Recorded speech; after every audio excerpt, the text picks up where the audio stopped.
ഇനി ഒരു നല്ലൊരു വാർത്തയിലേക്കാണ്. ഇത്രയും നേരം നമ്മൾ രാഷ്ട്രീയ വാർത്തകളും അതുപോലെ തന്നെ അപകട വാർത്തകളും ഒക്കെ കാണുകയുണ്ടായി. മറ്റൊരു വാർത്തയിലേക്ക് കടക്കാം. ആകാശ കാഴ്ചകൾ തേടി ഒരു 70കാരി നടത്തിയ ഒരു സാഹസിക യാത്രയെക്കുറിച്ചാണ്.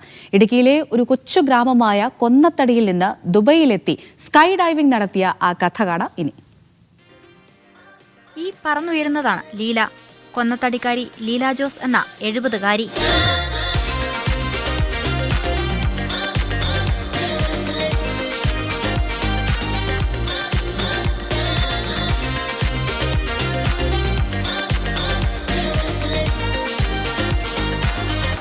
ദുബായിൽ ജോലി ചെയ്യുന്ന മകനും കുടുംബത്തിനുമൊപ്പം കുറച്ചു ദിവസം ചെലവഴിക്കാനെത്തിയപ്പോഴാണ് സ്കൈ ഡൈവിംഗ് നടത്തിയാൽ കൊള്ളാമെന്ന ആഗ്രഹം ലീല പങ്കുവച്ചത്.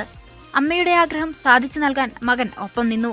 അതോടെ നടപടികളെല്ലാം വേഗത്തിലായി. ഉണ്ടെന്ന് പറഞ്ഞപ്പോ എന്റെ ഭാര്യ അത് കേട്ടോണ്ട് പറഞ്ഞു, ആഗ്രഹമുള്ള കാര്യം പറയുള്ളൂ, അല്ലാത്ത കാര്യമൊന്നും അമ്മച്ചി പറയില്ല എന്ന് പറഞ്ഞു. അപ്പൊ അങ്ങനെയാണ് ഞാൻ പറഞ്ഞു, അമ്മച്ചിക്ക് ആഗ്രഹം ഉണ്ടെങ്കിൽ അമ്മച്ചി ചാടിക്കോ, ഞാൻ അവരൊന്ന് വിളിച്ചു നോക്കട്ടെ എന്ന് പറഞ്ഞു.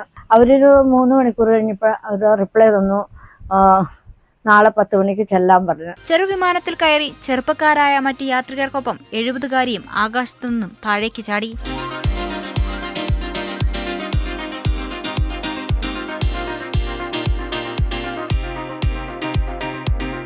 പതിമൂവായിരത്തോളം അടി ഉയരത്തിൽ നിന്നാണ് ലീല സ്കൈ ഡൈവിംഗ് നടത്തിയത്.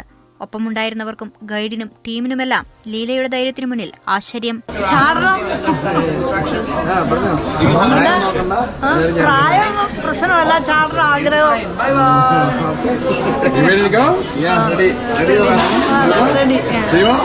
അങ്ങനെ 70കാരി ദുബായ് നഗരത്തിന്റെ ആകാശക്കാഴ്ച മനം നിറയെ ആസ്വദിച്ച പാരച്യൂട്ടിൽ ഭൂമിയെ വീണ്ടും വന്നു തൊട്ടു. മീഡിയ 1 ഇടുക്കി.